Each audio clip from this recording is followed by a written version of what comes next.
नमस्ते, आदाब, good morning, सुप्रभात।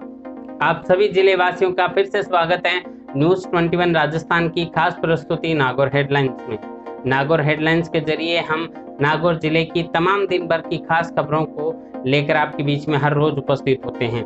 यदि आप अपने क्षेत्र से भी किसी खबर को इसमें शामिल कराना चाहते हैं तो इसके लिए डिस्क्रिप्शन में दिए गए व्हाट्सएप नंबर पर आप हमसे संपर्क कर सकते हैं।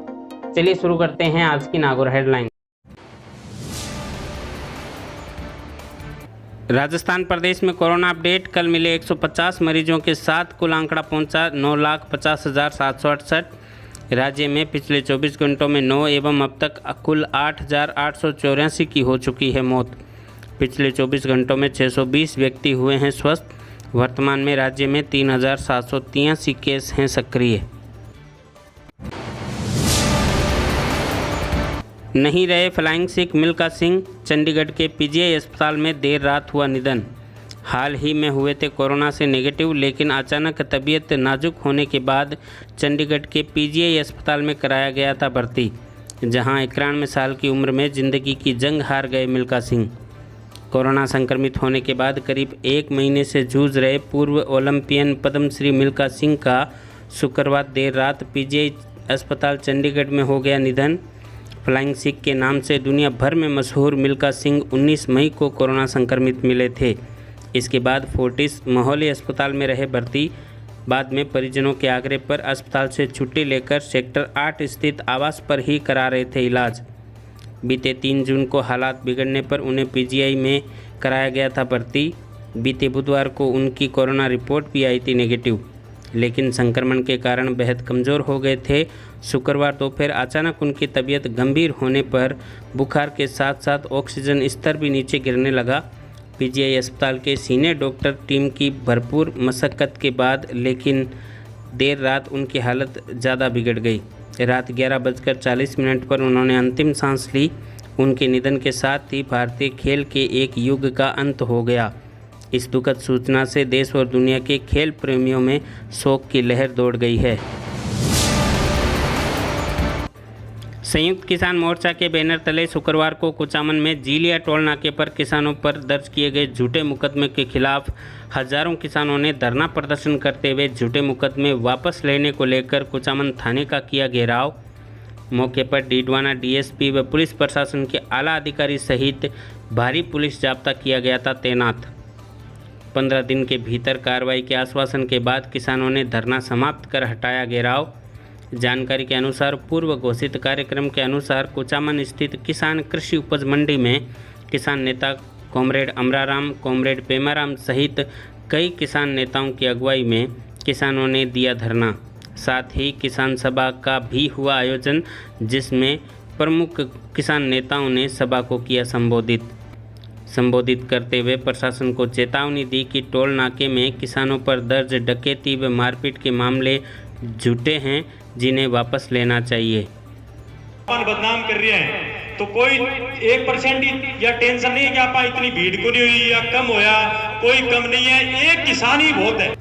किसानों द्वारा किए गए धरना प्रदर्शन के बाद प्रशासन ने किसानों के एक प्रतिनिधि मंडल को वार्ता के लिए एसडीएम कार्यालय बुलाया।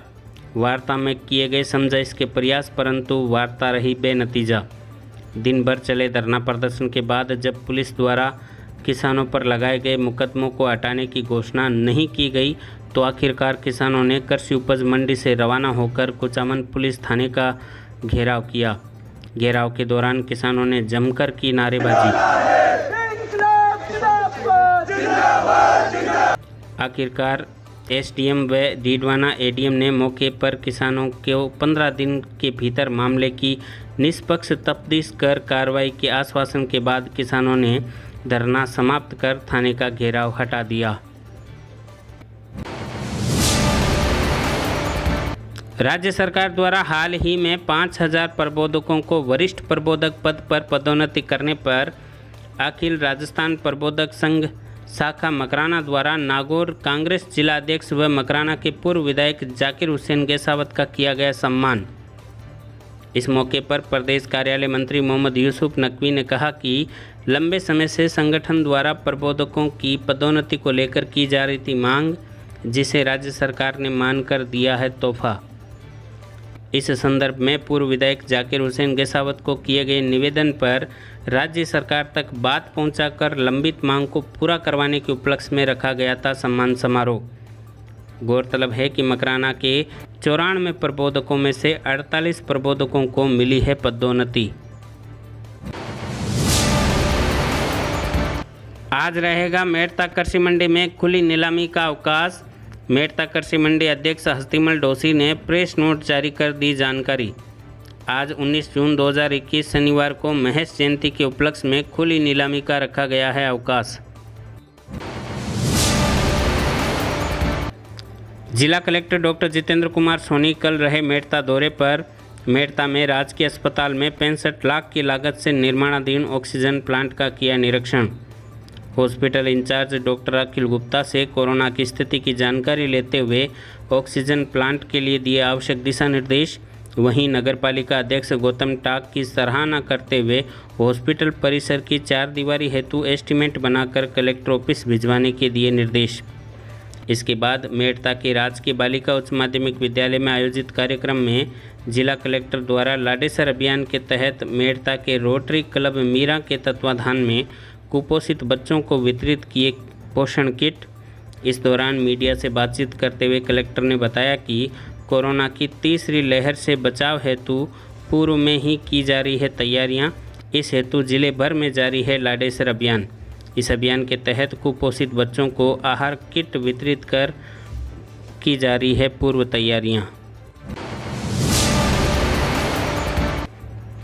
जिले भर में जारी लाडेसर अभियान के तहत कल मकराना में भी नगर परिषद कार्यालय में सभापति समरीन भाटी, आयुक्त जोधाराम बिश्नोई एवं उप सभापति अब्दुल सलाम भाटी द्वारा शहर के कुपोषित बच्चों को बांटे गए पौष्टिक आहार किट। महिला एवं बाल विकास विभाग के आंगनबाड़ी कार्यकर्ताओं एवं बीएलओ द्वारा 1 जून से शहर में अभियान के तहत सर्वे कर कुपोषित बच्चों को लगातार परिषद के सौजन्य से उपलब्ध करवाए जा रहे हैं पौष्टिक किट। नगरपालिका एक्ट में किया गया संशोधन। विभिन्न वर्गों की नियुक्ति में मिलेगी आयु सीमा में छूट। स्वायत्त शासन विभाग की ओर से संशोधन को लेकर जारी अधिसूचना के अनुसार अनुसूचित जाति, अनुसूचित जनजाति, ओबीसी, अति पिछड़ा वर्ग के साथ साथ सामान्य वर्ग की महिलाओं एवं आर्थिक रूप से कमज़ोर वर्ग के लिए नियुक्ति की अधिकतम आयु सीमा में 5 वर्ष की छूट दी गई है। वहीं सामान्य वर्ग को छोड़कर इन शेष सभी वर्गों में महिलाओं को 10 वर्ष की छूट मिली है। साथ ही पूर्व में स्थायी अथवा अस्थायी रूप से सेवारत व्यक्ति की परिवीक्षा काल को भी 2 साल से घटाकर 6 माह किया गया है। मकराना पुलिस थाने में विधायक कोष से 5 लाख की लागत से स्वीकृत स्वागत कक्ष का शुक्रवार को मकराना विधायक रूपाराम मुरावतिया द्वारा वैदिक मंत्रोच्चार के साथ किया गया शिलान्यास। इस दौरान विधायक ने कहा कि स्वागत कक्ष से थाने में आने वाले आमजन के विश्राम एवं सहायता डेस्क की सहायता से मार्गदर्शन जैसी मिल सकेगी सुविधाएं। नगरपालिका मेड़ता सिटी के द्वारा जारी संवेदनशील पहल और मुख्यमंत्री द्वारा कोई भूखा न सोए अभियान के तहत 8 जून से लगातार ज़रूरतमंदों को उपलब्ध करवाए जा रहे हैं भोजन के निःशुल्क पैकेट। कल वार्ड नंबर 40 की कच्ची बस्ती, रेन रोड, कॉलेज के निकट और मोरा चौराहे पर वितरित किए गए भोजन पैकेट।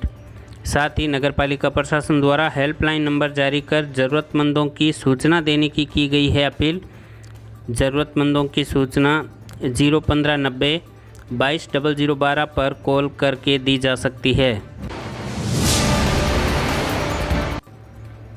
अब 30 जून तक जमा कराई जा सकेगी विद्युत विभाग में डिमांड नोटिस की राशि।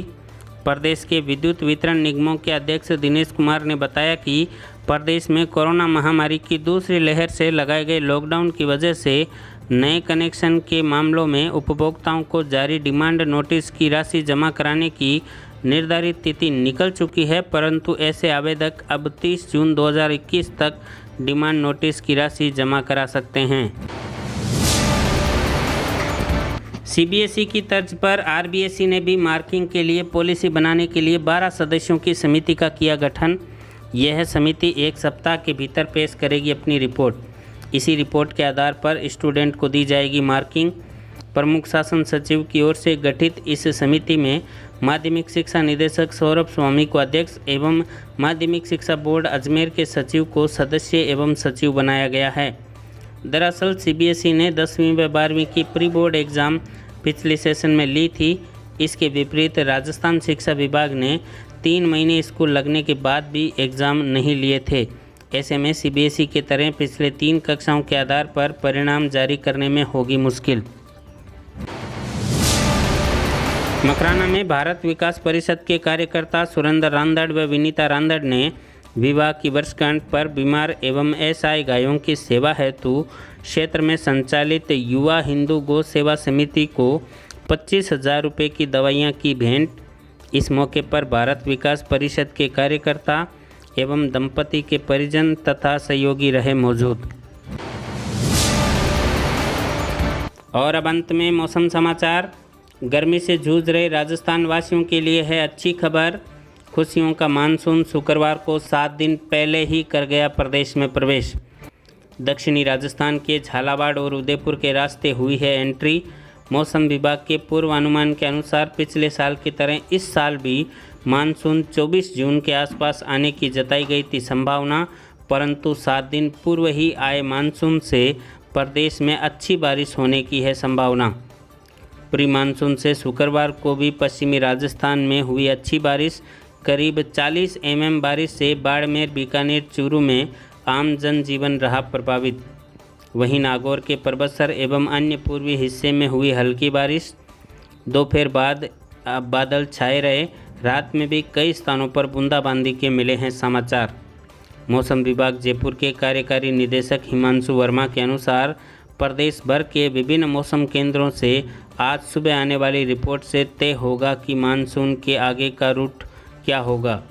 इस बार मानसून की गति अच्छी रह सकती है क्योंकि हवा का दबाव अनुकूल बना है। कल से शुरू हुए मानसून का अगले 10 दिन तक झमाझम बरसने की है संभावना। तो ये थी आज के अंक की नागौर हेडलाइंस। इसी तरह की हेडलाइंस लेकर हम आपके बीच में हर रोज उपस्थित होते रहेंगे। अगले अंक में आपसे फिर मुलाकात होगी, तब तक के लिए दीजिए इजाजत। नमस्कार। यह है न्यूज़ 21 राजस्थान, नागौर जिले और राजस्थान का सबसे विश्वसनीय एवं तेजी से बढ़ता न्यूज़ पोर्टल।